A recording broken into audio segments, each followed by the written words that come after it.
Okay, Algebra 8. So what we are working on today are subtracting integers. So when you subtract integers, it's much the same way as you add integers. In fact, I change every subtraction problem to addition. And I do this by add the opposite. So for example, instead of subtraction, I change this to addition. What's the opposite of positive 7? Negative 7. Next one, if you are subtracting, you're going to add. Opposite of negative 4 is positive 4. Same thing here. You're going to add. The opposite of negative 5 is positive 5. Up here, the opposite of positive 4 is negative 4. The opposite of negative 5 is positive 5. Changes to addition. The opposite of negative 3 is positive 3. Now to add the opposite, we changed all these problems. We didn't touch the first number. Do you notice that? We don't touch that first number. So now, just like yesterday, 7 on the negative team plus 7 more on the negative team gives us a total of 14 on the negative team. Letter B, 2 on the positive team plus 4 on the positive team gives you 6 on the positive team. Letter C, negative 13 plus 5. 13 on the negative team and 5 on the positive team gives me a negative overall. 13 minus 5 is 8.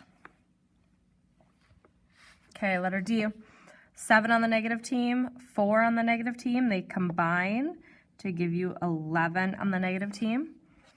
Letter E, 8 on the positive team and 5 on the positive team give you a total of 13 on the positive team. 6 on the negative team and 3 on the positive team. The negatives win and they win by 3. Okay? The next group, evaluating expressions with integers. Remember, evaluating just means to solve. You're replacing a variable with a value. So this is 6 minus t. Well, our t is negative 4. And then we are going to add the opposite. So the result is 6 plus 4, which is 10. The next one, I have negative 4 minus. Well, what are we subtracting? We're subtracting a negative 9. So I add the opposite. Notice I didn't touch that negative 4. Negative 4 plus 9. Who wins? The 9 wins. And by how much? By 5. Okay. Again, negative 3 minus x. Well, what is x? X is 5. If I add, the opposite of 5 is negative 5. So negative 3 plus negative 5 gives you a negative 8. Okay.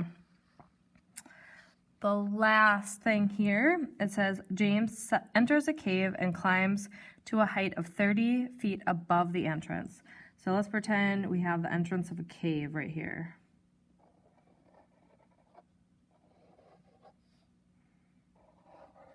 Okay, and he climbs to a height 30 feet above the entrance level. So he comes in here and he climbs to 30 feet above the entrance. Okay, then he descends 210 feet. So he's 30 feet above, then he's going to go down 210 feet. Okay, how far below the entrance? So they want to know how far below the entrance did he go? So let's use some positive negatives.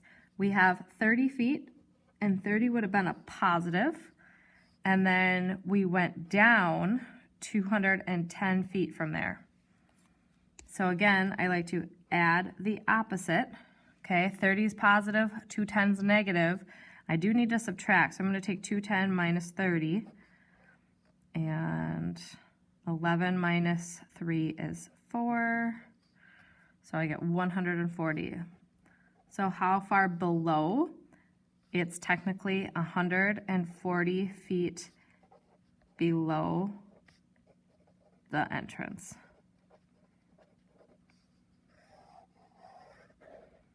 Okay. You can signify, a lot of times we did have a negative here. You can say negative 140 feet, or like I just put it into words, so 140 feet below the entrance, that signified that it was negative. Okay, a little discussion here. I want you guys to think about this. Why does 10 minus a negative 10 not equal negative 10 minus 10? Okay, that's your little food for thought.